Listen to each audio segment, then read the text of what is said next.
Start your engines and get your week rolling with Des Moines Radio Mashup on Edge 88.1. Maybe you're into rock. Or perhaps you enjoy pop. Either way, you'll be burning rubber on Edge 88.1. You're listening to Edge 88.1 in studio with Scott and Wheels. How we doing this week, Scott? I'm doing good. How are you? No complaints over here. Yeah, a lot of good things happened this week. A lot of weird things. Yeah, a lot of weird things that we're going to get into on this show.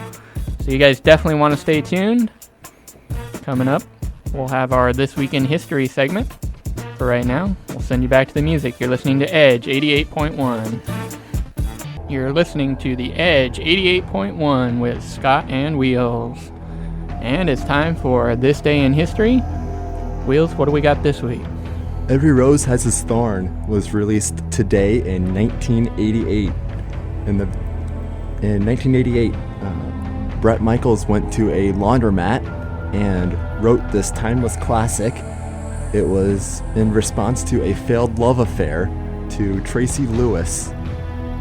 Yeah, he called her on the phone and on a payphone and was saying that he heard a male voice in the background, and he was so devastated that he went and wrote this song.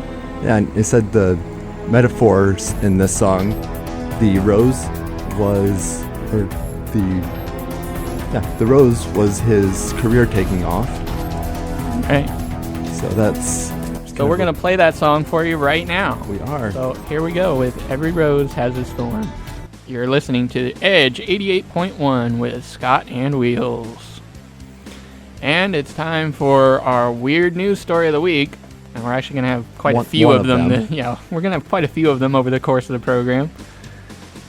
This one is about a woman from Lantana, Florida. She got her eye glued shut when a friend of hers mistook the glue for eye drops. Yeah, it says she was blowing leaves off of her driveway, and she had a debris of leaves that got into her eye, and her friend put the glue in her eye to get the leaves out and ended up gluing her eye shut. Yeah, and it's been stuck this way for 8 days. She's finally starting to get the treatment she needs to get this glue off her eye. Luckily, they're not expecting any permanent damage. Right. And a friend of mine actually had this happen to her. She was putting on a fake fingernail, and she went to go rub her eye, but when she did, she used the fingernail and ended up gluing her eye shut. Oh, that's so bad. It sounds like this isn't that uncommon.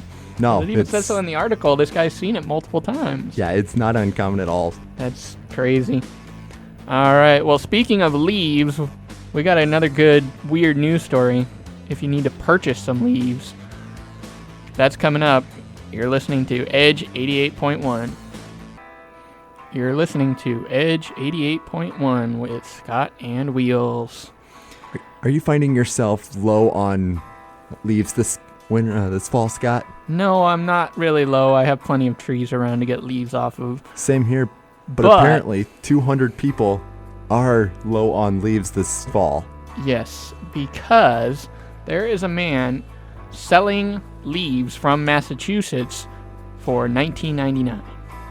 And this may sound familiar because he was in the news last year for selling snow. Yes, from the record snowfall that they were having in Massachusetts, and he would send you snow, and now he's at it again sending leaves. And they're preserved in a mixture of glycerin and water and shipped straight to your door, I guess. What's this guy going to sell next? Yeah. Dirt and spring? We'll send you his flowers. That's good. All right. We're going to send you back to the music now. Coming up in a little bit, we'll start our sports segment. You're listening to 88.1 The Edge with Scott and Wheels. And to start off our sports segment, we're going to be talking a little Cubs and Cardinals. Game 3 coming up tonight is just about 20-25 minutes away. Yep, the Cubs have pulled off a win. Yeah, they stole one in St. Louis. Now they've got the home field advantage. For 2 games. They're sending Jake Arrieta, their best pitcher, to the mound tonight. They should have a pretty good shot at winning this game. Yeah, they should have a good shot at winning this game. And then if they do that, it's just one more, and And then on to the next. On to the NLCS. So it's going to be really interesting. I can't wait to get home and watch this game. Yeah, Cubs fans are going wild. I know. And this town's pretty well split between Cubs and Cardinals. I think there's probably more Cubs by a few, but I think it's really taken off here in Iowa, where we're so split between the two teams. So going to be interesting to watch. Make sure you check out that game tonight. And coming up next, we'll talk some Iowa and Iowa State football. You're listening to 88.1 The Edge. You're listening to 88.1 The Edge with Scott and Wheels. And it's time to talk a little Iowa Hawkeye football. Yeah, Hawkeyes are on a little bit of a pedestal this weekend, aren't they, Yeah, Scott? they're getting up there. They're 17th in the country now, if I remember correctly. And they beat Illinois this past weekend. Score was 29-20. Not too bad of a game. Yeah, had a big fumble recovery there at the end to help seal it, because they were only up by 6. And I think you were watching the Iowa State game, so you probably didn't see this. So. Yeah, I probably should have been watching the Iowa game, though. Yeah, it was a lot. It was a lot better than the Iowa State game, but we'll get to that in a minute. Yeah, they were up by 6 late in the game, and Illinois fumbled, and Iowa recovered, allowed them to kick another field goal, get a 9-point edge, and that definitely kind of made it easier on defense. Yeah, I'm sure it did, Scott. All right, well, we'll talk Iowa State coming up next. You're listening to 88.1 The Edge. You're listening to The Edge 88.1 with Scott and Wheels. And we just talked about Hawkeyes football, so now it's time to talk about Cyclones football. And things did not go so well for your Cyclones there. Not really, Scott. Unfortunately, it was a 66-31 win for the Texas Tech's Red Raiders. Yes, and the offense actually got going. I mean, you scored 31 points. Yeah, normally that's great. But what happened to your defense? What defense? Yeah, exactly, right? They didn't show up, did they? Exactly. They just didn't show up to the game. 776 total yards for Texas Tech's offense. Their quarterback, Patrick Mahomes, threw for 428 yards and 5 touchdowns. Yeah. To lead them to their first Big 12 win of the season. That's just unacceptable for the Cyclones. Yeah, and it's only going to get tougher from here. You got TCU next, and then you have to go at Baylor. Yeah, those two games are going to be the death of us. So. All right, well, we'll be back in a little bit. Next up, we're going to be talking about the Cecil the Lion and his killer. A little news on whether or not he's going to be charged. So stay tuned for that. You're listening to 88.1 The Edge. You're listening to Edge 88.1 with Scott and Wheels. You may remember the dentist that was in the news here a while back for killing Cecil the Lion. Well, he is back, and he is not going to be charged with any crimes. Yes, he apparently didn't do anything wrong, is what they said, according to the law there. Yeah.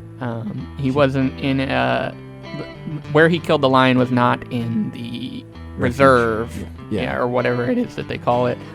Yeah, it's not that he won't be charged. He can't be charged. Yes. However, 2 Zimbabweans have been charged, and they wanted him to be extradited back and be charged, but now he's not going to have that happen, so... Yeah, and he can return to Zimbabwe as a tourist because he did not violate Southern African hunting laws in that area. Yes. All right, up next, we're going to have another animal story about the California law that just got passed with animal antibiotics. Stay tuned for that. You're listening to 88.1 The Edge. You're listening to Edge 88.1 with Scott and Wheels. And now we're going to be talking about the California law that got passed. They passed a bill to reduce the use of antibiotics in farm animals. Yep. It's a big problem. It really is. The superbugs and viruses have become more resistant and are it causes 23,000 deaths every year, and over 2 million people get sick from it. Yeah, it's not only healthier for the people, but it's also a lot healthier for the animals as well. Yeah. And They're still allowed to use them in the case of animals being sick or to prevent infections. If there's elevated risk of infections, that's when they're allowed to use them now. Yep. But other than that, they cannot, and that'll keep us safe. Yep. These antibiotics, what they do is basically speed up the animal's growth and make them grow 10 times faster than what they're supposed to. Yes. Which is not healthy for animals. Yeah. It's not good for us either, because... But they have to do it, or they don't have to, but they choose to do it to meet supply and demand. Yeah, exactly. All right, well, next up, it's our political segment. We're going to be talking about the first Democratic debate going on tomorrow, so stay tuned for that. You're listening to 88.1 The Edge. You're listening to Edge 88.1 with Scott and Wheels. And the first Democratic debate is going to be tomorrow. Yeah, that's going to be interesting. Taking place in Las Vegas. There will be 5 candidates there. Of course, Hillary Clinton, the most notable of those, the current leader in the Democratic polls. Front and center. Yep. Also Bernie Sanders, who's in second right now, and Martin O'Malley. And they're also reserving a spot for Joe Biden if he decides to enter the race, which I find interesting. Yeah. So there's going to be empty podium for Biden. Yeah. And if he decides to show up, then... I think they'll take it off stage, though, if he doesn't. So. Yeah. All right. Well, coming up next, we have new information that has surfaced about the missing flight MH370 from Malaysia. So you'll definitely want to stay tuned for that. I know I will. You're listening to 88.1 The Edge. You're listening to Edge 88.1 with Scott and Wheels. And we have new information about the Malaysia flight MH370. Yeah, this is a big story, and it's still going on, which is... Yeah, it just came out, like, literally this afternoon. Mm-hmm. And a teenager who was hunting for birds in the jungle of a Philippine island came across a fuselage that was full of skeletons, and it had a Malaysian flag in it. So they believe that it's maybe from MH370. Nothing's confirmed yet. They're still sorting out the details. Yep. He said he was, like you said, bird hunting, and he grabbed a piece of fabric to use as a blanket, but later discovered it was from a Malaysian flag. The Malaysian flag. Yep.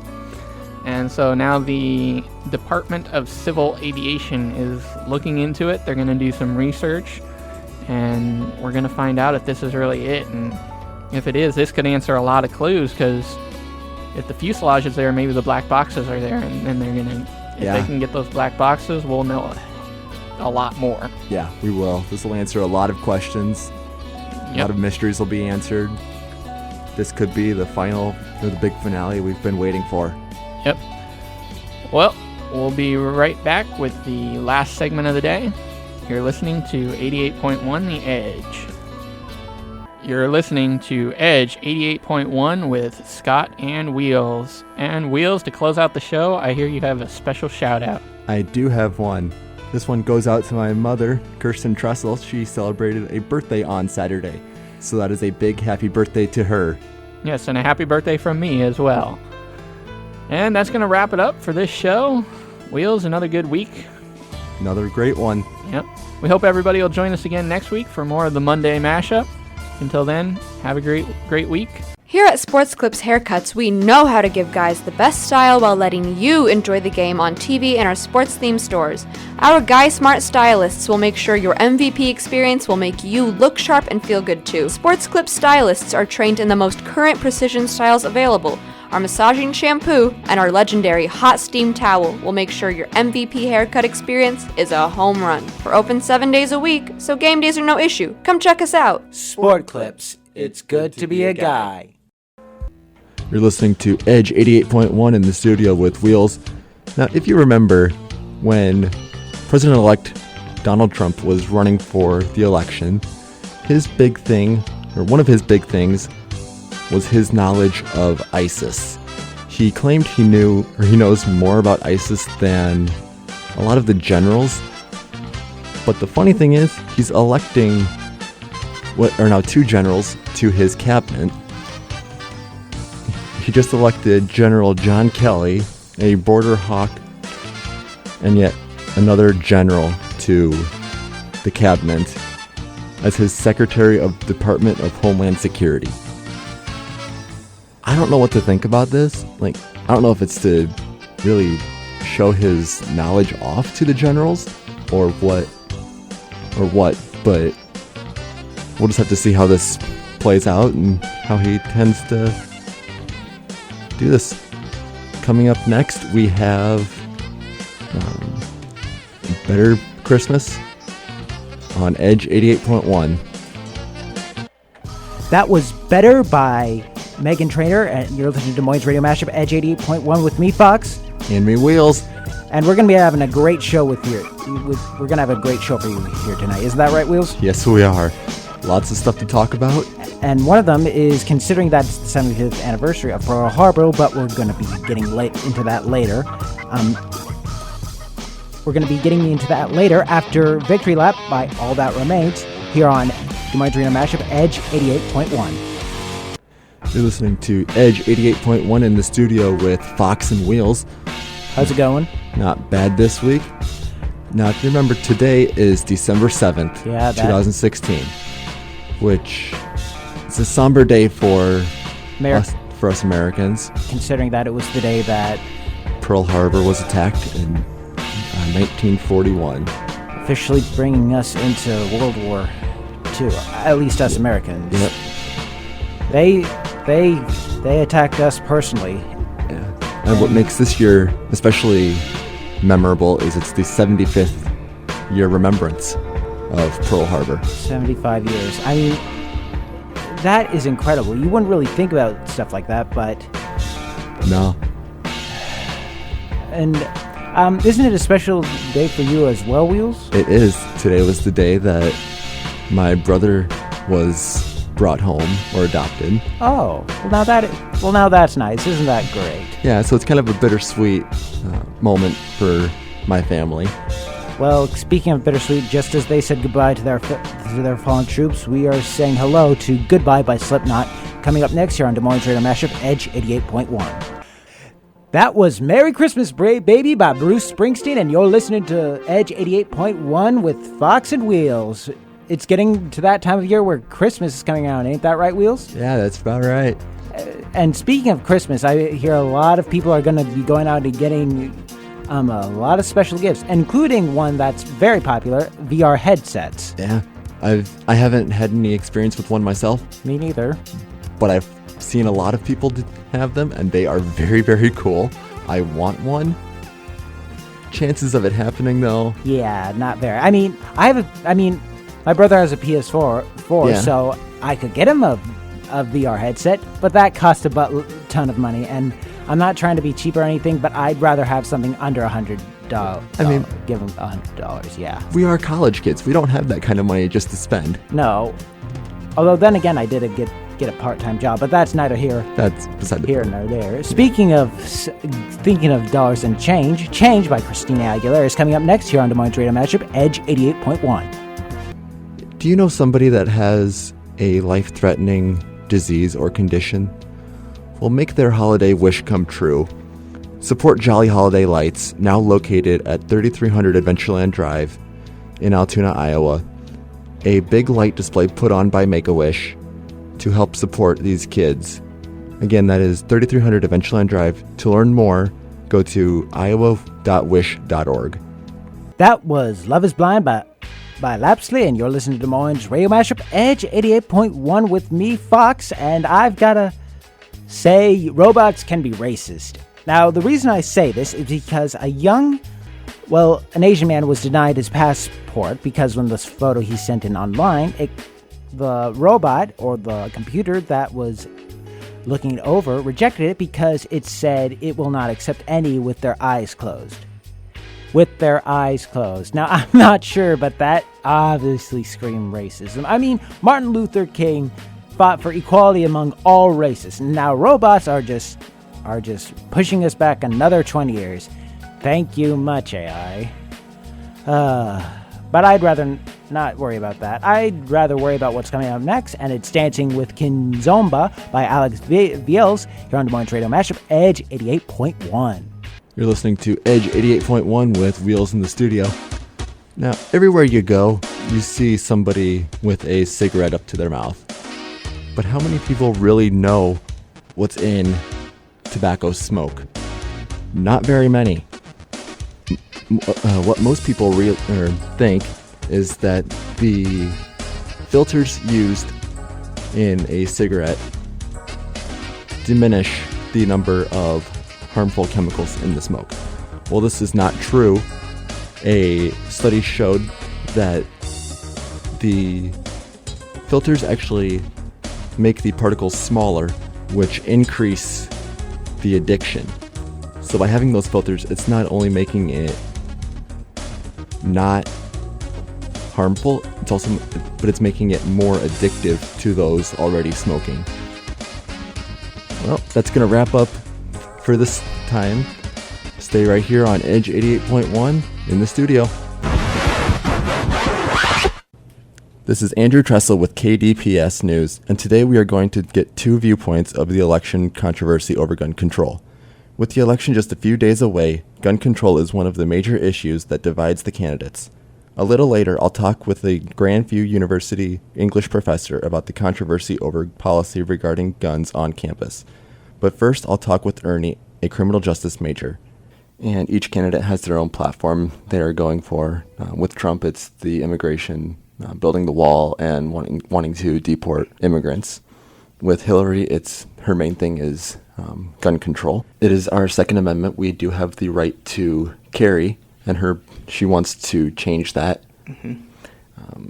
And she is quoted as saying, "I believe weapons of war have no place in our streets," meaning like your AKs, your assault weapons, semi-autos, and she wants to basically ban those. Mm-hmm. How do you think that would affect our society? If everyone played by the rules, then maybe that would be feasible. But at the same time, I think it's very similar to the idea of trying to collect and destroy all assault rifles and weapons. I think that is another feat that won't be accomplished. In light of the recent shootings this morning, there are men and women out there that are public servants on the police forces and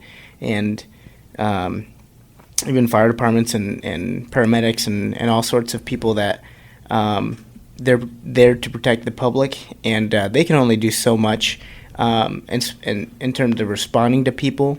And it only takes a pull of a trigger to wound someone or potentially kill them. By not giving citizens a right to be able to have their last defense, I think that would be foolish.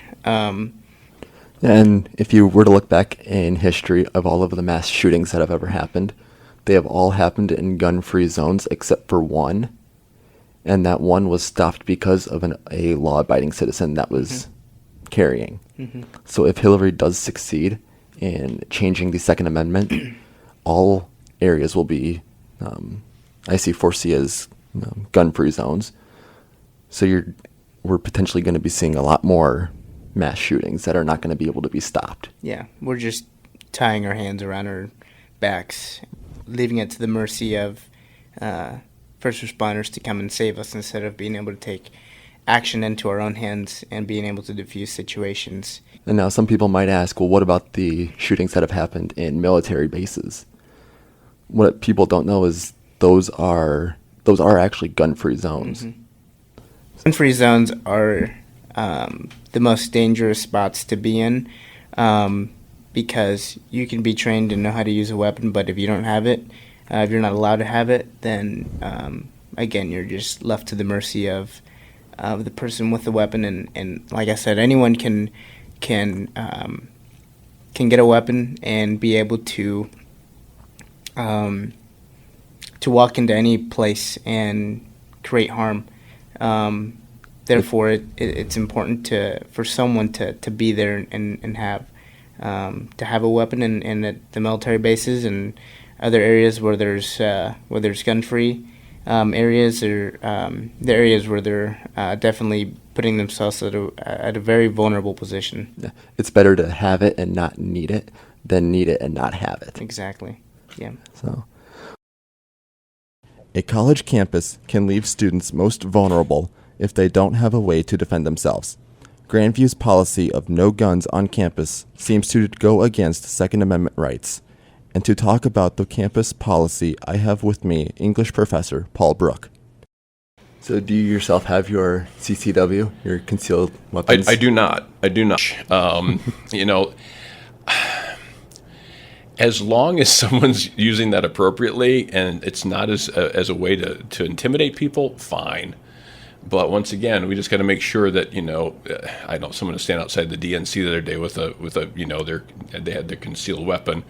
That's a little dicey, but I think generally most people are very responsible and they do that in a way that's right. So I don't have one. I'm not opposed to that as long as it's used appropriately. So, yep. Now, Iowa, you can legally carry, open carry without a permit. Yep. And Iowa is also a state where you can legally carry on college campuses. Yep. But it's up to the discretion of the campus whether they allow it or not. Well, we really don't. If you dig into the student handbook, we don't allow it. And recently, you know, we put in a shooting club.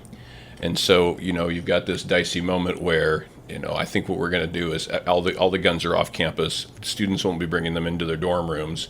But it's still a question. It's an interesting question. And honestly, those students are the ones I would trust the most to know how to handle a weapon properly.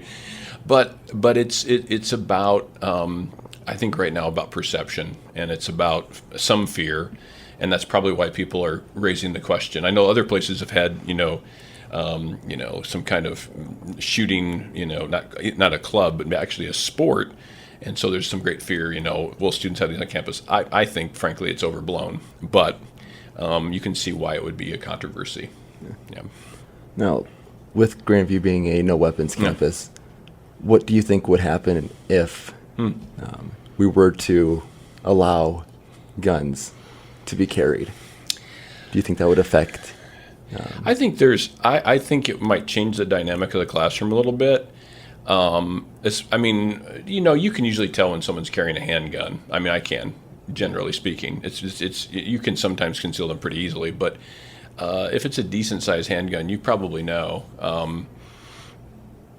I've been out and about, and I've seen people I know they're carrying. It's a little. I mean, it's fine, but it's a little strange.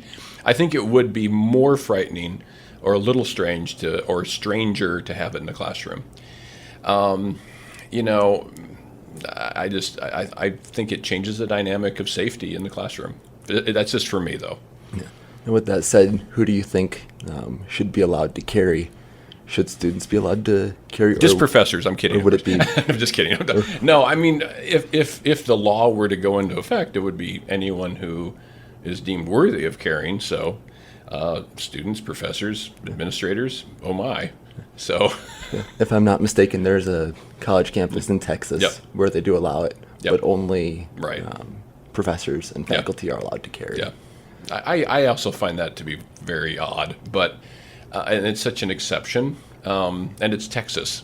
So there you go. I mean, make your own whatever. So that is true. Well, I think that's all the time we have today. Appreciate you coming in and talking about this with me.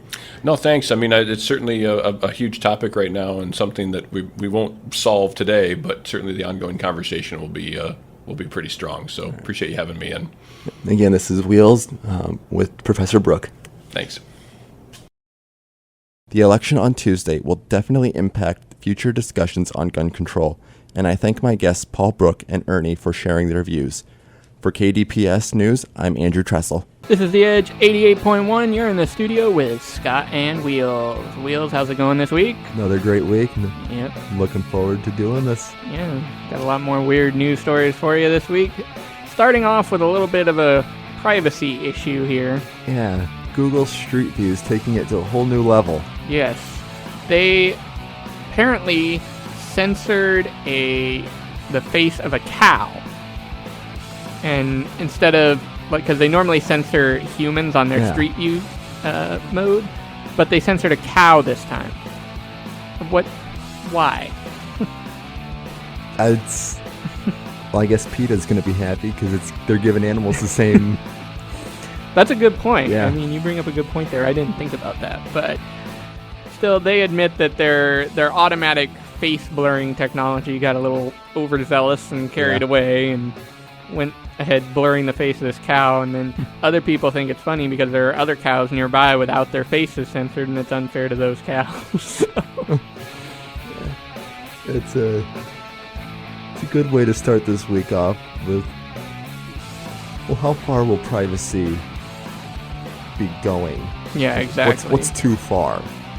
Censoring a cow's face is too far, if you ask me. Well, apparently this picture's been shared over 9,000 times. Yeah. So this cow has become famous. Yeah. You're back in the studio on Edge 88.1 with Scott and Wheels. Yeah. We got this story now about a man who broke into a home in Rhode Island, I believe. Yeah, Rhode Island. Yep. And he broke in, he stole a motor vehicle, and, all that normal stuff, but... No, it was Massachusetts, sorry. Massachusetts, okay. Thanks for correcting me on that one. So anyway, he broke in, he did all the normal stuff, he stole a motor vehicle, but he took the family dog and painted it purple. Now, why purple? Yeah, that's the thing. The article here, it leaves that information out. Why did he paint the dog purple? We don't know. We can only guess. Yeah, some people will do some crazy stuff to get on the news. We don't even know, did he know the homeowners for something? And because I don't think so. It doesn't sound like it. Yeah. No, it doesn't sound like it at all. And after he fled in a stolen car. So he got charged for that. Yeah. And when he was arrested, he was also found with under 20 grams of cannabis. Oh, wow. So just keep on piling up the charges here. Yeah. So all the charges were breaking and entering with the intent to commit a felony, cruelty to animals. That was the one with the dog. And larceny of a motor vehicle. So lots of crazy stuff going on there. You're back in the studio on Edge 88.1. And this time we have a story about another proposal gone wrong. Not really gone wrong, but... Well, kind of gone wrong. Delayed for a little bit. Yeah, sure. So, Andrew Fox, not the same Andrew Fox that you're used to hearing Tuesday nights here on Edge 88.1, but Andrew Fox from Pennsylvania. He was proposing to his girlfriend at the New York Yankees game, and when he got down on his knee to do the proposal, the ring fell out of the box, and somewhere where they were unable to find it, all the people around them started looking for it. It was about 5 minutes that they searched for this. I can't imagine being the girl in this situation, like, all right, what's going on? Yeah, exactly. Being on the jumbo screen. Right. With, I think they said 35,000 people. Yeah, around 35,000 people in the stadium watching them. And the poor guy, he had to feel terrible. Oh, I know, I would have. Yeah, I mean, I think he said he felt like he was going to cry or something at one point. But eventually, here's the happy ending. They realized that the ring was caught in her pant leg. At the bottom of her pant leg. It's like one of the weirdest spots it could end up. Yeah. Yep, they got lucky there. Yeah. Because they were up on the second floor, up on the balcony of the stadium. So if it would have rolled off, it could have gone anywhere. Yeah, that's true. But, it's a happy ending because she said yes. Once they finally found the ring, he kind of redid his proposal with getting down on a knee and everything, and now she said yes. Everything's great. Everything's great between them. And apparently the crowd roared like crazy when the ring got found because everybody knew about it, I guess. So this is The Edge 88.1 with Scott and Wheels. And Wheels, there is such a thing as having too much support for your candidate. There is, especially for what the candidates are doing right now. Right. Well, in Massachusetts, a man is being threatened to be fined by his city over having too many yard signs supporting Donald Trump. Now, what's too many, you ask? Yes. Well, the city codes restrict property owners to 32 square feet of political advertising. This guy exceeds it like just a few hundred. Yeah. Over 300 square feet of Trump advertising on this guy's lawn. That's crazy. I don't even know if I have 300 square feet to advertise on my lawn. No. And of course the guy's response to it is that, all the Hillary Clinton supporters are upset about it, and that's the reason why they're telling him to take him down. But of course the city officials say this would be enforced either way, regardless of what candidate it is. He says he'll fight through any of the fines that the city gives him if they decide to follow through on the threat to basically sue him. I wish him good luck with that, but I don't think he'll be successful. No. This is The Edge 88.1. You're in the studio with Scott and Wheels. It's time for our last segment of the show, and we've got a pretty good one here from a wedding RSVP card that accidentally listed a child as an entree. Yeah. It says normally entrees include either beef, pork, chicken, sometimes seafood. Right. But this one says child, and in parentheses, 12 and under. Yes. So I think I know what they were going for here. I think they wanted, if you check that box, that it was like a children's type menu type thing. Yeah. They would get a child's serving or something like that. And the way it was printed makes it look like they're offering children as a meal. Yeah, underneath the three choices, it says, please let us know of any dietary restrictions. Well, then I should probably let them know that I'm not a cannibal. Right. I wonder how many people will be doing that. Yeah. I know if I had that RSVP, I'd be doing that. Yeah. It'd be very funny post that was shared to Reddit. That's how it got to become sort of famous on the internet. One responder commented, I'll have the 10-year-old, please, medium rare. So people are having fun with this one. Yeah. Not too serious, though. Yeah. But, all right, well, I think that'll wrap up the show tonight. As usual, it was another fun afternoon. Yeah. We'll be back again next week. Yep. Same old time, same old place. Stay right here on Edge 88.1 with Scott and Wheels. Man, what are you doing down there? I'm taking pictures for this month's photo contest at Grandview University. Oh yeah? Really? In the gutter, Wheels? Why not? This month's theme is hidden places. Oh really? Maybe you should stop clowning around and get up here and tell me about it. Tell you about what? Tell me about the photo contest. Oh, the only requirement is you have to be a student or be part of the faculty and staff. Delta T9er, you're clear for takeoff. Roger that. Wow, this is awesome. Always wanted to be a pilot. I got to meet Beyonce. I got to go on a shopping spree. Hear that? That's the sound of a dream come true. That's right. A dream come true by Make-A-Wish Foundation.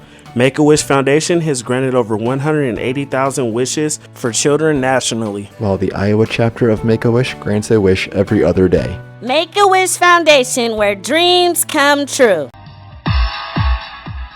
You're listening to Des Moines Radio Mashup on Edge 88.1 here in the studio with Wheels and Scott for another episode or round of The Wacky World with Wheels and Scott. How are we doing today, Scott? It's going pretty good, Wheels. How are you this week? I can't complain other than my Cyclones did lose. I know, my Hawkeyes did win, but we're going to avoid that subject this week. Right. I'm not going to rub it in your face. But let's kick off the wacky stories here with a story out of England. Now, you might remember we had the creepy clowns roaming around a while back, and the new movie, It, may have restarted this craze, because one man who arrived to the theater for a showing of that movie found a guy dressed in a clown outfit holding a red balloon. And he was the only other one in this theater with this guy for like a solid 10 minutes. That really would freak me out. Like, I'm not scared of clowns, but just to have that, I'd be a little on edge. Yeah, so when he first got in there, the guy was just sitting down, but then as they were waiting for the movie to start, this clown just starts getting up and wandering around sort of randomly. I would be out of there. I don't care if I would have paid money to see the movie. I would be gone. Yes, I think I would too. One, I'm not a person for scary movies, but no. Especially if you throw that in there, I'd be out. Yeah. But this guy did say that the experience with the guy was actually pretty cool because he was able to talk with him and seemed like a nice guy. That's good. Yeah, looking at these pictures of this clown, it's kind of terrifying. Yeah. All white. Just, yeah, no. I definitely wouldn't want to be in there. Alright, well, tell us what's coming up next. For all you animal lovers, we have a coyote that survives a horrific traffic accident. Stay right here on Edge 88.1. You're listening to Des Moines Radio Mashup Edge 88.1, here with Wheels and Scott. A coyote was struck in Alberta by a woman. She was driving on the highway, and this coyote ran out in front of her, ended up getting stuck in her grill of the car, but she didn't realize it until she got to her destination 30 minutes later. That must have been one terrifying ride for that coyote. Yeah, because it was still alive. And looking at the pictures, I don't know how. Yeah, I don't either, because it looks like the thing is just stuck in the grate. I don't know how its legs and arms got twisted like that, but... Right, it looks like there's really no space for this coyote to really been able to fit in. Somehow or another, he survived it, though. Right, so that's, like you were saying, that's gotta be one scary ride for this coyote. Yeah. Traveling. Here's my question, though. She didn't stop to get out and, check? Because that's the first thing I would think to do if I hit an animal, no matter what it is. I would be like, I'm going to get out, I'm going to go see if there's damage to my car. Right. Maybe you go check if the animal's okay, but... More likely than not, it's not going to be. Probably not. Yeah, but in this case it was, so that's a happy ending for all you animal lovers out there. Yeah. Alright, well, stay tuned, because coming up next, you've heard of snakes on a plane, but what else did someone find on an American Airlines flight? We'll tell you right after this, so keep it right here on Edge 88.1. You're listening to the Edge 88.1 in the studio with Scott and Wheels. Now, one flight from California to Phoenix, Sacramento, California to be precise, had to be canceled for a rather unusual reason. And that reason was that they had found a scorpion on board the plane. There's been a lot of animals lately on planes. Yeah, animals that don't belong on planes. Very true. Yeah, well, at 10:40 a.m. on Sunday, they had to tell everyone that they were not going to be able to fly to Phoenix that day, all because of one tiny scorpion, because they could not confirm whether the scorpion was still on board, and so they had to make a safety call, and they said, for the safety of everybody, we're just going to cancel the flight. And it's not like it was a small plane either. We're talking a Boeing 737. Yeah, it had about 100 passengers that were waiting to get on board, and they were just straight up told, look, we can't, all because of one tiny scorpion. No. I understand safety, but I think if I was on that flight, I would be very upset. Yeah, that's a little drastic. I mean, yeah, I understand the scorpions, but really that's a little drastic in my mind. Yeah, one guy posted on Facebook that they had to cancel the flight because they found a scorpion, but he said, I suppose I should be happy that it wasn't a bomb. Yeah. So, I guess it could have been worse. Very true. still, I don't want to see a scorpion on my flight anytime soon. No, especially in the middle of your flight. Yeah, that's the worst. All right, well, tell us what we got coming up. Coming up, we have a tweet that relates kind of to the events of 9/11 yesterday. You'll want to stay tuned on Edge 88.1. You're listening to Edge 88.1 with Wheels and Scott. Unfortunately, we I won't say celebrated, but we had the remembrance of 9/11 2001 yesterday. Yep. Very sad day. It was I remember it like it was yesterday. Right. I remember where I was on that day. But in this day and age, with social media the way it is, and how people are, you never know what's going to come out of their mouths. So true. We have a tweet here from September 15th, or September 11th of 15. So it's a few years old. It says, 9/11 never happened, ... It was probably special effects. First off, 9/11, it did happen. There's video proof of it. Second of all, there are so many things grammatically wrong with that tweet. And I know tweets are not supposed to be grammatically correct, or generally aren't grammatically correct. Yeah. But it's effects and not affects. Okay. I have two things with this. Number one, the poor grammar should tell you exactly how much thought you need to put into this tweet. Right. Which is none. And number two, I think maybe this person might have seen one too many action movies or something. Oh, that's a very good possibility. Again, I don't think that, you should, even if this is like a joke or something, you can't say that about something where so many people were affected. Yeah, this is not something to joke about at all. Over 2,000 people lost their lives. Yeah. Alright, well, speaking of effects, plenty of people were affected by Hurricane Irma, and coming up in our next story, we'll tell you the unique way that some people got to help out in the recovery efforts. So stay tuned for that on Edge 88.1. You're listening to the Edge 88.1 in the studio with Scott and Wheels. Now, unless you've been living under a rock the last few weeks, you probably know that Hurricane Irma went through Florida recently.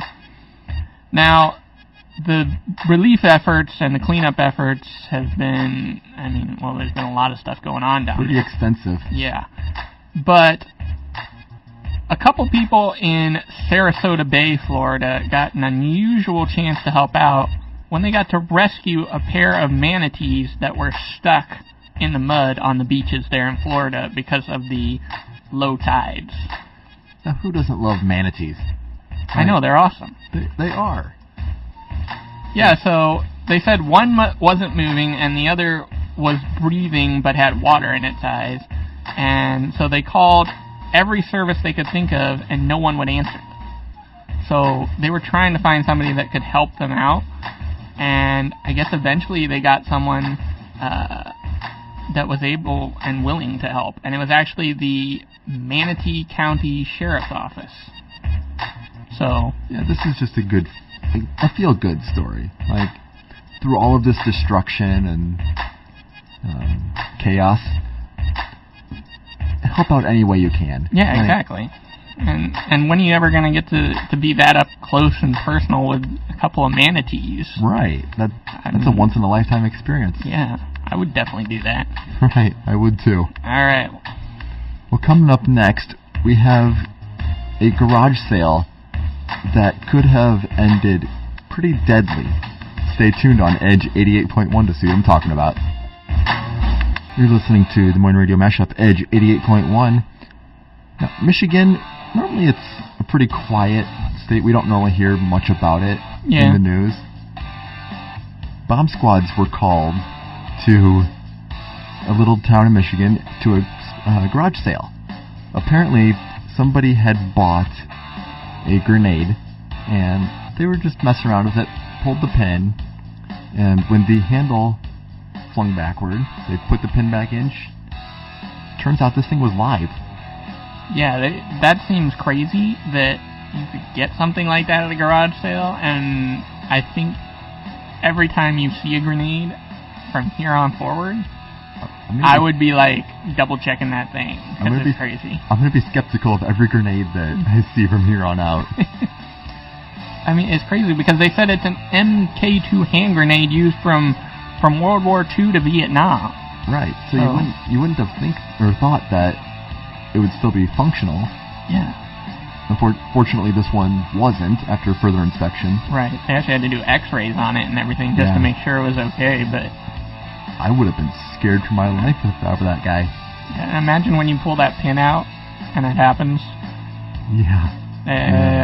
No. I would not feel good about that. Alright, well, if you're looking for some more local stories, we've got plenty on our website at gbumedia.com, including one featuring local sports reporters Michael Admire, Andy Garman, and Jonathan Schaefer from Channel 13, Channel 8, and Channel 5, respectively. They tell some of their funny stories about their time in sports media, so head over to our website at gbumedia.com to check that out. And coming up next, here for our second hour, we're going to lead it off with the Rubik's Cube now has a new world record solving time. We'll tell you what it is coming up, so stay here on Edge 88.1. You're listening to the Edge 88.1 in the studio with Scott and Wheels. Now, the world-famous Rubik's Cube had its world record broken once again recently. Patrick Ponce, who's only 15 years old, broke the world record in Virginia by solving the Rubik's Cube in only 4.69 seconds. One question. How? I can't solve one in 3 days. I know. I might be able to break the world record for the longest time it takes to solve a Rubik's Cube. Now, there's an interesting concept. I wonder if that actually does exist, because we would probably set it. Yeah, probably. Yeah, officials actually had to re-examine the cube to make sure everything had been scrambled properly, but they determined that it had, and he beat the old record, which was 4.73 seconds, which was set just this past December. That's crazy. Yeah. And what's even crazier is his reaction to the whole thing was just, hey, that's pretty good. It's amazing how calm and cool he was about the whole thing. Yeah. Completed it in only 17 moves. Yeah. I'd be lucky to complete it in 17,000. Right? Alright, tell us what's coming up. Coming up, we have a New York man that strikes it rich not only once, but twice. Stay tuned on Edge 88.1. Yeah, this is Wheels and Scott on Edge 88.1 here in the studio at Grandview. Imagine you're sitting at home and you play the lottery. You scratch the ticket and you win $10,000. Sounds like a good plan to me. Yeah, I'd be happy with $10,000. A few years pass, you play the lottery again, you scratch the ticket, but this time you win $1 million.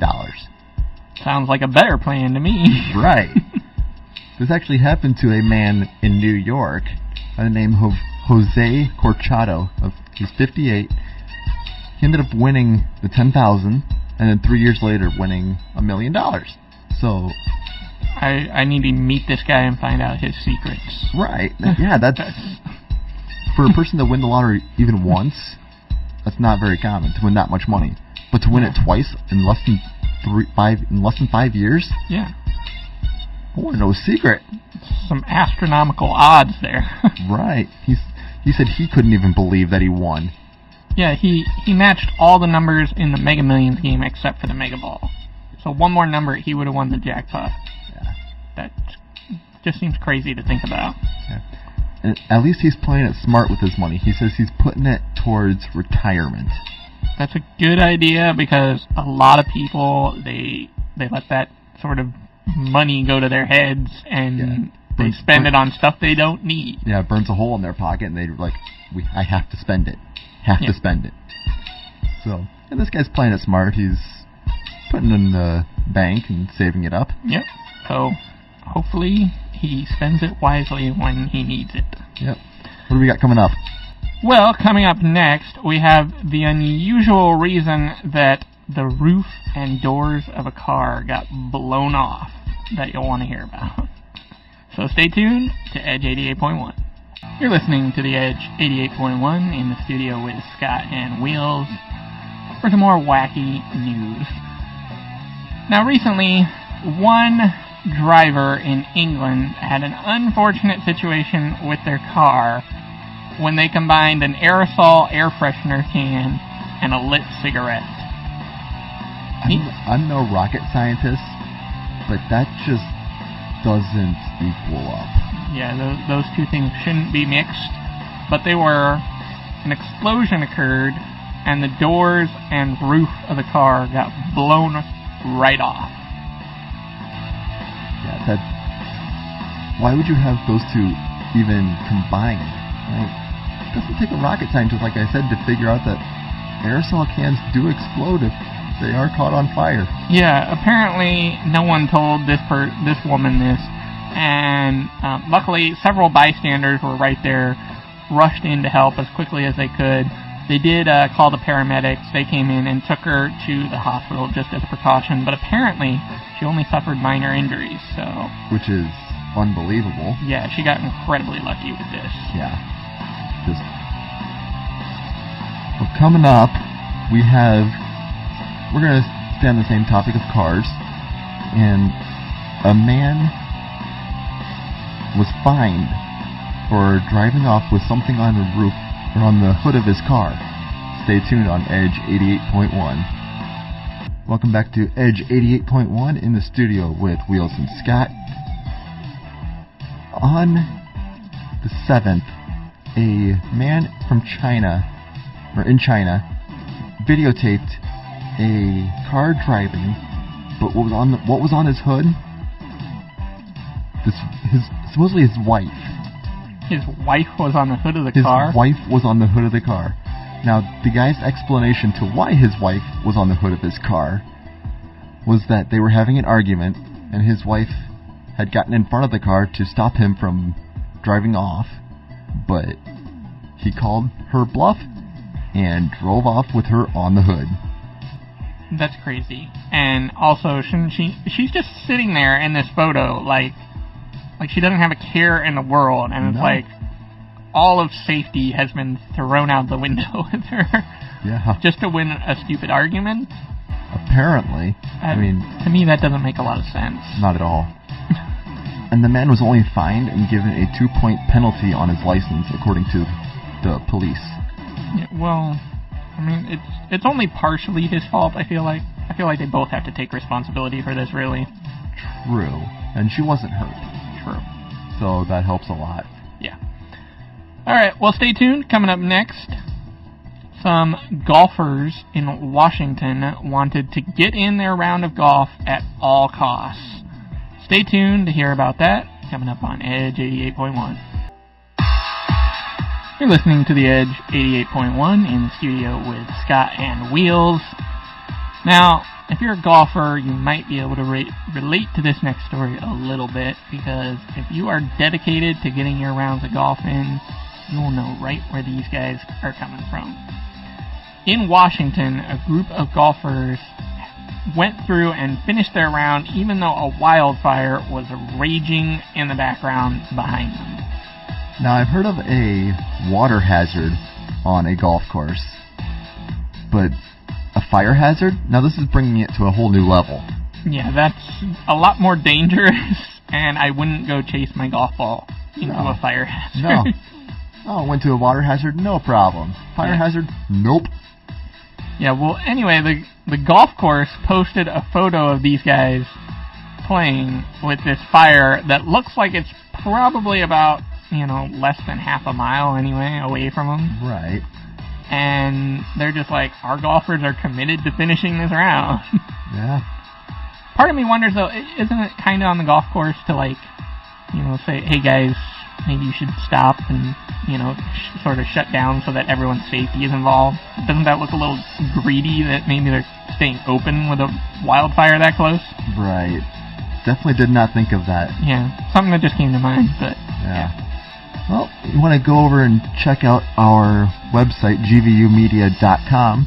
We have a very interesting story on how people are making money now as gamers online gaming now. Yeah, esports is Esports, big. yeah. And some of these guys are earning upwards of 6 figures. So you want to go check out that story? Again, that's gvumedia.com. And what's coming up next here? Coming up next here, we have a couple of thieves that steal a U-Haul moving truck. But what's in that truck? You'll want to stay tuned on Edge 88.1. You're listening to Edge 88.1 here in the studio with Wheels and Scott. We're going to end this show with a story from Albuquerque where a few thieves stole a U-Haul moving trailer but abandoned it once they found out what was in the back. The victim's father-in-law. Yeah, his casket was in the back. I'd be afraid that I'd be haunted if I was one of the people that stole that. Yeah, I don't know what I would have done. I probably would have just sat there just terrified. Like, what did I just get myself into? Yeah, you bit off more than you can chew, basically. Right. Yeah, so basically they had to call in this theft, and then they actually found the guys because they stole another Silverado pickup truck. And so all 3 guys got arrested or something. Dumb criminal of the week? Yes, definitely dumb criminal of the week. Dumb criminals. True. Also very unlucky. Yeah. You could look at it that way. Very, very true. Alright, well I think that's going to wrap up the show for this week. Wheels, it was another interesting week full of great stories. Yeah, we'll have plenty more to come for you next week, so you want to make sure you're back here with us next week, same time, same place, here on Edge 88.1. October. While everyone is preparing for Halloween, one thing remains that needs more attention. October is Spina Bifida Awareness Month. Though not very common, 1,500 to 2,000 births of every 4 million result in spina bifida. Spina bifida can be as severe as paralyzation from the neck down to being undetectable to the human eye. For more information, visit www.spinabifidassociation.org. You're listening to Des Moines Radio Mashup on Edge 88.1. My name's Wheels, and I am here with Taylor Sullivan, who is a student here at Grandview University majoring in graphic journalism. So Taylor, today we're going to be talking a little bit about disabilities. You and I both have disabilities. Mine, I am paralyzed from the waist down, and I understand you have a visual impairment? Yes, severe vision loss. Do you like being referred to as blind or a person with a visual impairment? Either one technically works, but visual impairment would be more commonly understood. Blind has the connotation of having no vision, while visually impaired, people understand that to be that I don't have all my vision. Visually impaired is the more politically correct. And technically correct as well. Right. All right. So growing up, what was the hardest thing about having a disability? Well, having the disability that I have, it made it a lot more difficult to interact with my peers in a way that I was able to do things the same way they were. I grew up in a small town in northwest Iowa where a lot of stuff was done outside. I was also part of that generation where we weren't addicted to our phones, so being outside, I had to either do things differently or I just couldn't do them at all, and that wasn't very easy to do. So it made me feel kind of cast out at some points. I know exactly how you feel. With my disability being in a wheelchair, I was cast out from a lot of outside activities. So with schooling, were you ever made fun of or looked down upon? Not to make any puns or anything. No, you're good. Honestly, growing up, I can't remember being made fun of very much. That very well likely could have been influenced by the fact that I make blind jokes. But I use it also as a means to make other people more comfortable with talking to me about my disability and make that segue into breaking down the wall of actually understanding it, which some of my blind jokes people think are bad. They're that I shouldn't even be making them. But They work well for that, and I honestly believe it has lessened the amount that people have even been tempted to legitimately make fun of me, or see that if they're going to bully me with it, that it's not going to have that effect in most cases. Sure, and I guess it helps that your disability, for lack of better terms, isn't as visible. Well, no, that's the term it's used. It's an invisible disability. Sure. I understand you have a few siblings. Yes, 3 of them. 3 of them. Were you treated any differently or given any special privilege? A little more attention from my mother when I was younger. When I was older, definitely not, but that also could be because I did not listen very much. My dad, there was always that wall between us because he works with his hands for a living, doing concrete construction and racing race cars. So even with him being my pack leader in Cub Scouts, which I was a part of, there wasn't really much of a actual connect between us for a lot of that, in my opinion. The more attention from my mother was almost protective, and also that we went to a lot of doctor appointments for me to try and understand things, since my disability at that point was not very commonly known or common in general. Okay. Did your parents know about your disability before you were born, or was it one of those things that they had to figure out as you got older? Well, my disability, just to make it clear here, is optic nerve hypoplasia, meaning that my optic nerves never fully developed. You can't see that on an ultrasound. So they didn't know until after I was born, and even then it was, I believe my mother said, my Aunt Teresa, the goof of the family in great ways, that she noticed that my eyes were crossing. My eyes wouldn't uncross and that I wouldn't look at people, so I couldn't focus on things. My eyes never stopped wiggling either due to nystagmus. But in that, they brought me in to a doctor, I believe I was 3 or 4 months, and they noticed I had a lazy eye, or lazy eyes, I don't know, and when treating that, they noticed that my optic nerves were not fully developed and I had vision loss from it. Is there anything you would like to say to somebody growing up with a disability? What advice do you have to that person? Can I broaden that group a bit? Yeah, please. In general. The terms that are considered PC or politically correct, they change very often. I mean, I've known of at least 3 or 4 different ones for disability throughout my life. It's been the disabled, differently abled, the handicapped. There's been the exceptional students. It keeps changing, and that in addition to that making it more difficult for society in general to understand and keep up with, it makes it impossible to fully break down that wall and bridge the division between people. So what I'd encourage society to do is stop trying to find a term that's acceptable to everyone and that won't hurt everyone. You're never going to find it. Everything can be turned into a bad thing. It's the best thing you can do is just encourage openness, encourage vulnerability, ask questions, because you won't ever understand anything at all in life if you are not willing and open to asking questions. And similarly to the person growing up with a disability or living with one, give them opportunities to ask questions. Be willing to answer them. And use those opportunities to develop understanding not only for yourself with that person, but for everyone around.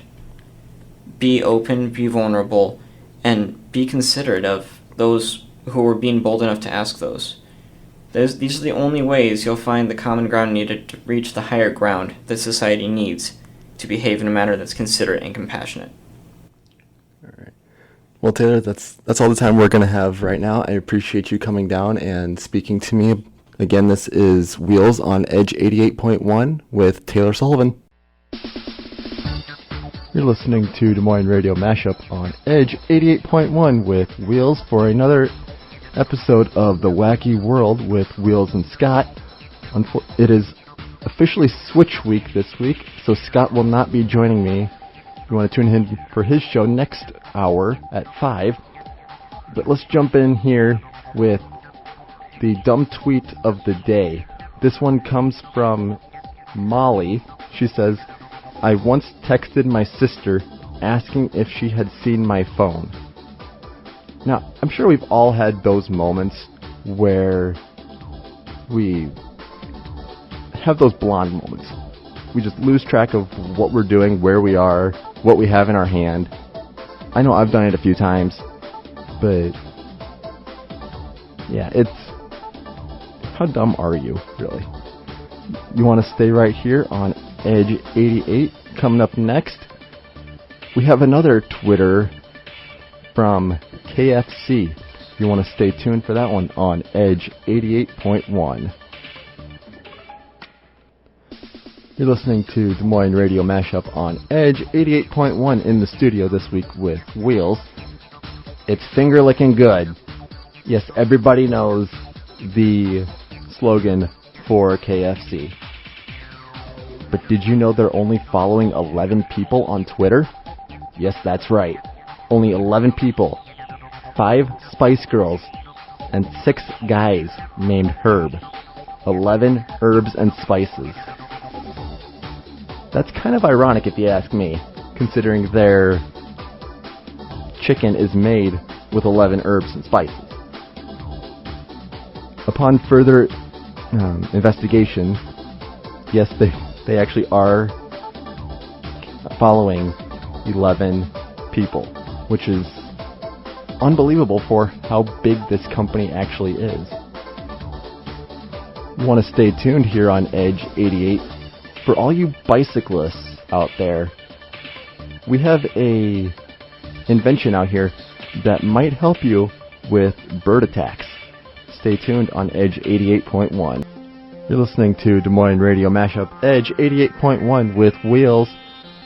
Now, here in Iowa, we have RAGBRAI, the Register's annual great bike ride across Iowa. So, bikes are a really big deal here. So, an Australian cyclist has come up with a cure for avoiding dive-bombing magpies or any dive-bombing birds that threaten to put a stop to your bike ride. Now, you would think that these contraptions are very high-tech. Well, that's where you're wrong. All this contraption is a little party favor attached to the top of the bike helmet, and he just attached a little hose to his mouth to the party favor, so whenever he blows on it, the party favor either makes a sound or inflates and scares away these birds, which, if you ask me, is pretty brilliant for something that's very not brilliant. You want to stay tuned here on Edge 88.1. Coming up, we have America's 8th oldest person celebrating another milestone in her life. You want to stay tuned for that one on Edge 88.1. You're listening to Des Moines Radio Mashup, Edge 88.1 with Wheels for Switch Week. We have another milestone in America. The 8th oldest person in the world celebrates America celebrates her 112th birthday. She was alive when the Prohibition happened, and for her 112th birthday, they decided to crack open a few kegs of beer and drink. She is quoted as saying, "She and I split one." Or not she, but the Centenarian said, "She and I split one." She still likes beer. So to be 112 years old and still like beer, I hope I'm like that when I get that old. Well, coming up next here on Edge 88, we have another ghost, but this one's driving a car. You want to stay tuned about that on Edge 88.1. You're listening to Des Moines Radio Mashup on Edge 88.1 in the studio with Wheels. A ghost driving a car? Now, I know that's not possible, but it's what it seems like in this video, where this car comes out of completely nowhere and crashes into another, or sideswipes another car. on the video, it shows this car making a right-hand turn, and out of nowhere, a car comes in and collides with this car that's making this right-hand turn. There's really no way of seeing this car, because when you look at the video, it literally came out of nowhere. You can't see it coming before the other car, but then it just appears right in front of it. So everybody's baffled on this video on what actually happened. Now, there are some people out there that'll say that this car was just very well hidden by the other car and you just can't see it. But I don't know. You have to go watch the video for yourself. Coming up next, we have a paper that crashes a website. You'll want to stay tuned on that for Edge 88.1. You're listening to Des Moines Radio Mashup on Edge 88.1. Stephen Hawking, a world-renowned scientist, he published a paper back a few years ago, and had back in 1966 when he was just 24, and he gave permission to Cambridge University to post it on the university's open access repository. But the response that this paper got actually crashed the Cambridge University website. There were so many people that wanted to download this that it actually crashed Cambridge's website. More than 200,000 digital objects, including 15,000 research articles and 2,400 theses, are available on this repository. And this one paper still crashed this site, which just baffles me in a way, but also it doesn't, because this guy is so brilliant. Well, I think that's going to wrap up my portion of the wacky world with Wheels and Scott.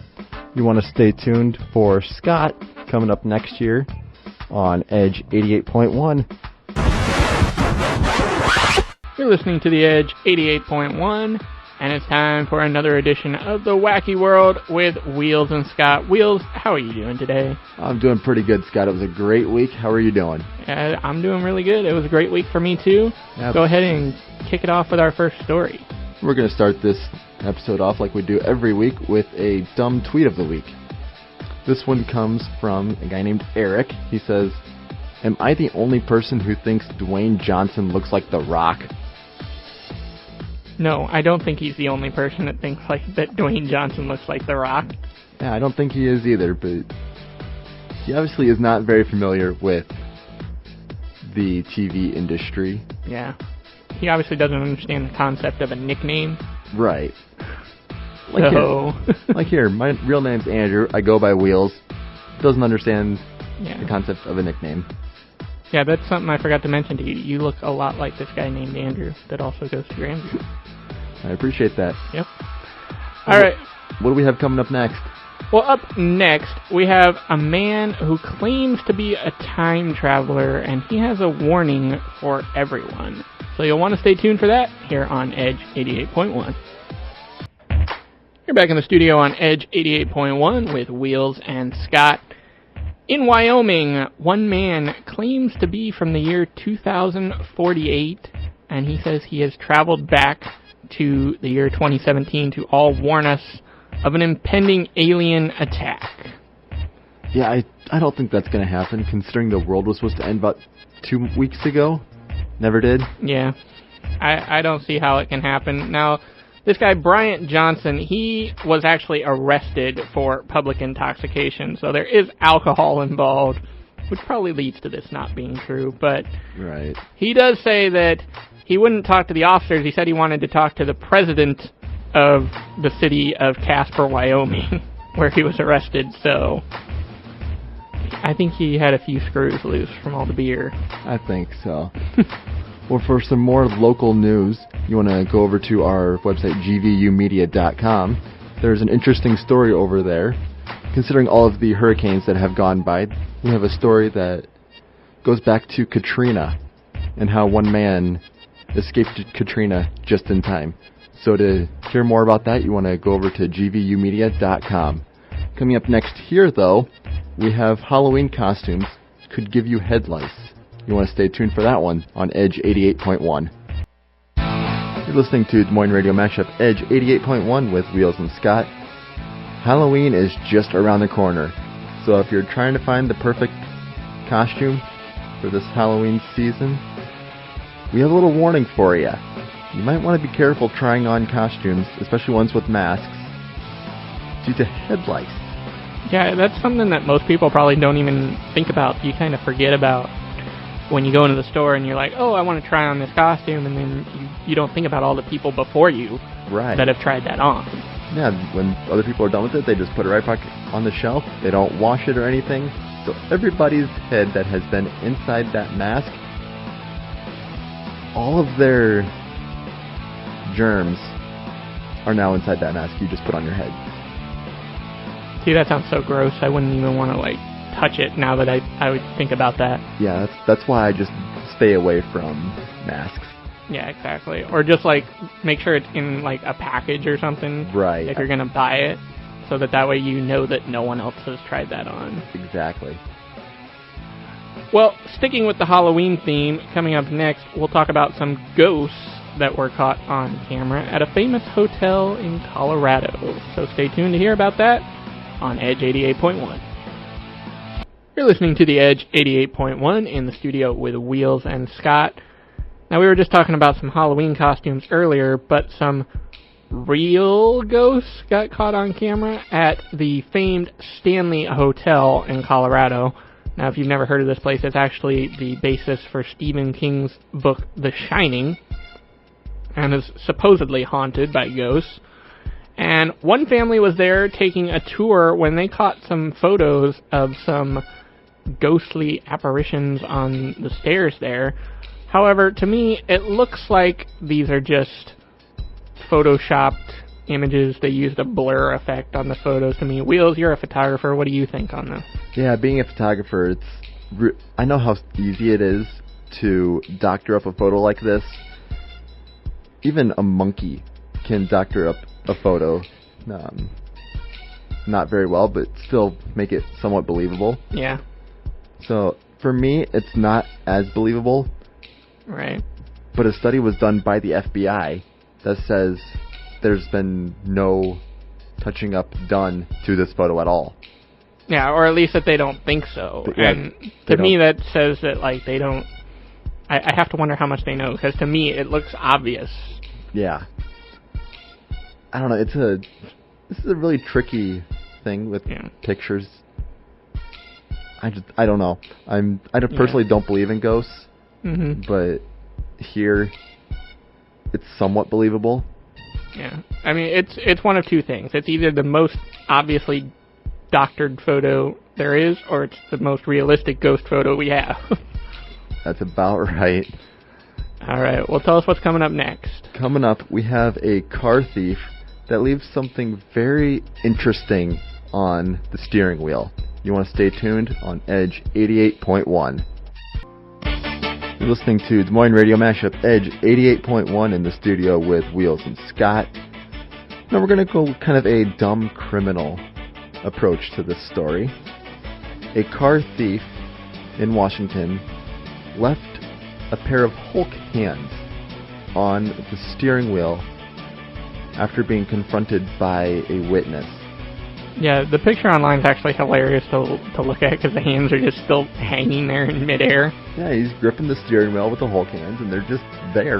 Yeah, it's kind of weird, but I think I know what was going on here. He looks like he was using those as gloves so that he wouldn't leave any fingerprints, because those definitely weren't in a car before he stole it, so I'm sure that's the route he was going for, and it just turned out to be hilarious. But if that was the route he was taking with it, he left one fatal mistake. Hands go inside of that. Hands leave DNA. They could have easily gotten DNA off of the inside of these hands. Well, I don't think his plan was to leave them behind, but that's just what ended up happening when he had to bail out, I think. So. Yep. But as we always say, don't do the crime if you can't do the time. That's right. Well, stay tuned. Up next, we have another burglar who was in a restaurant, but he decided to stop and have a meal. You'll have to hear about this one here on Edge 88.1. You're listening to the Edge 88.1 in the studio with Wheels and Scott. Now, a burglar in the state of New York decided that he was going to have a meal before he got his cash. So he broke into a restaurant around 2 in the morning, and the security cameras there captured footage of him putting on gloves, firing up the grills, and cooking himself a meal. And when the restaurant manager reviewed the footage back, he said that this guy was cooking like a pro.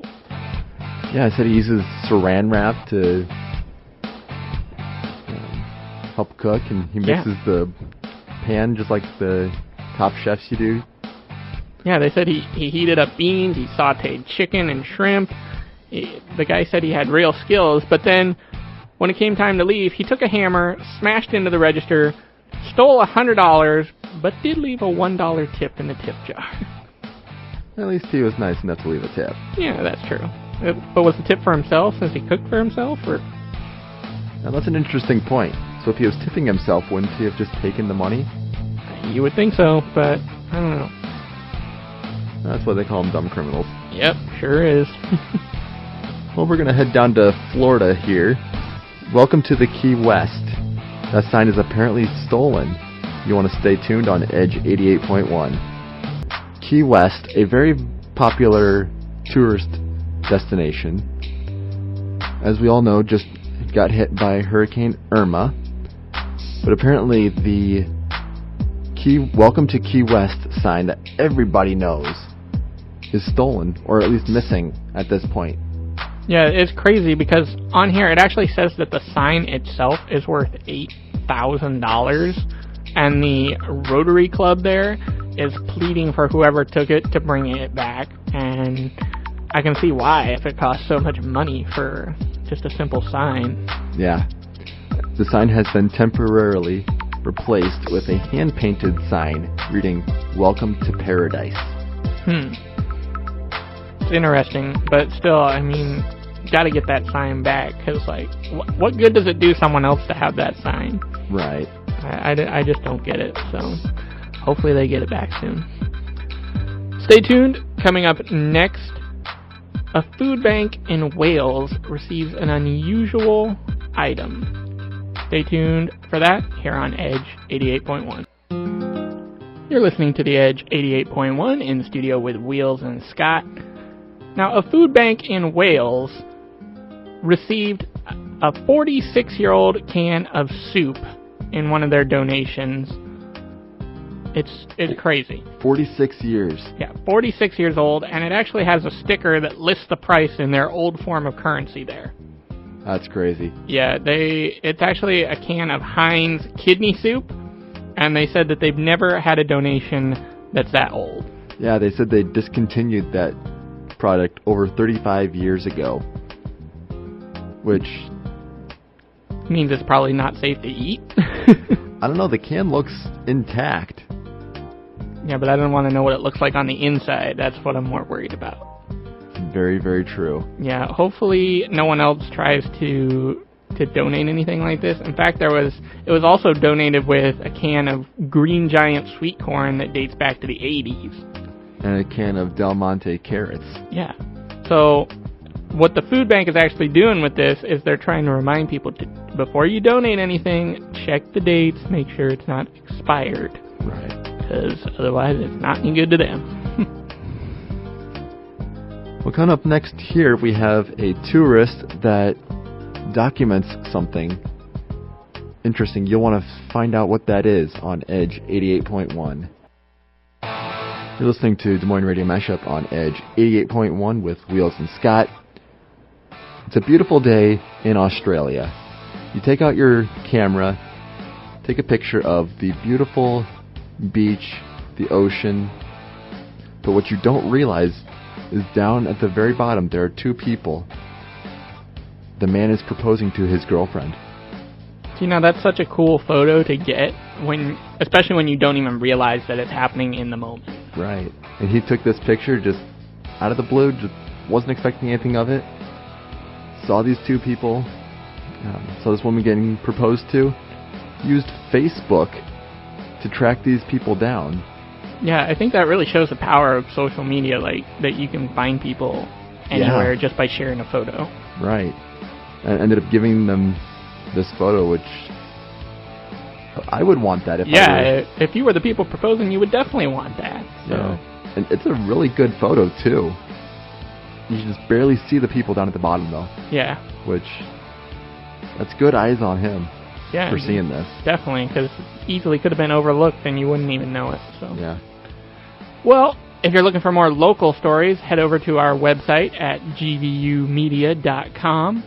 We have a video over there right now about how hard is it really to be a student athlete, and talks a little bit about, you know, what those student athletes have to go through and just how difficult it really is for them. So definitely recommend going over and checking that out.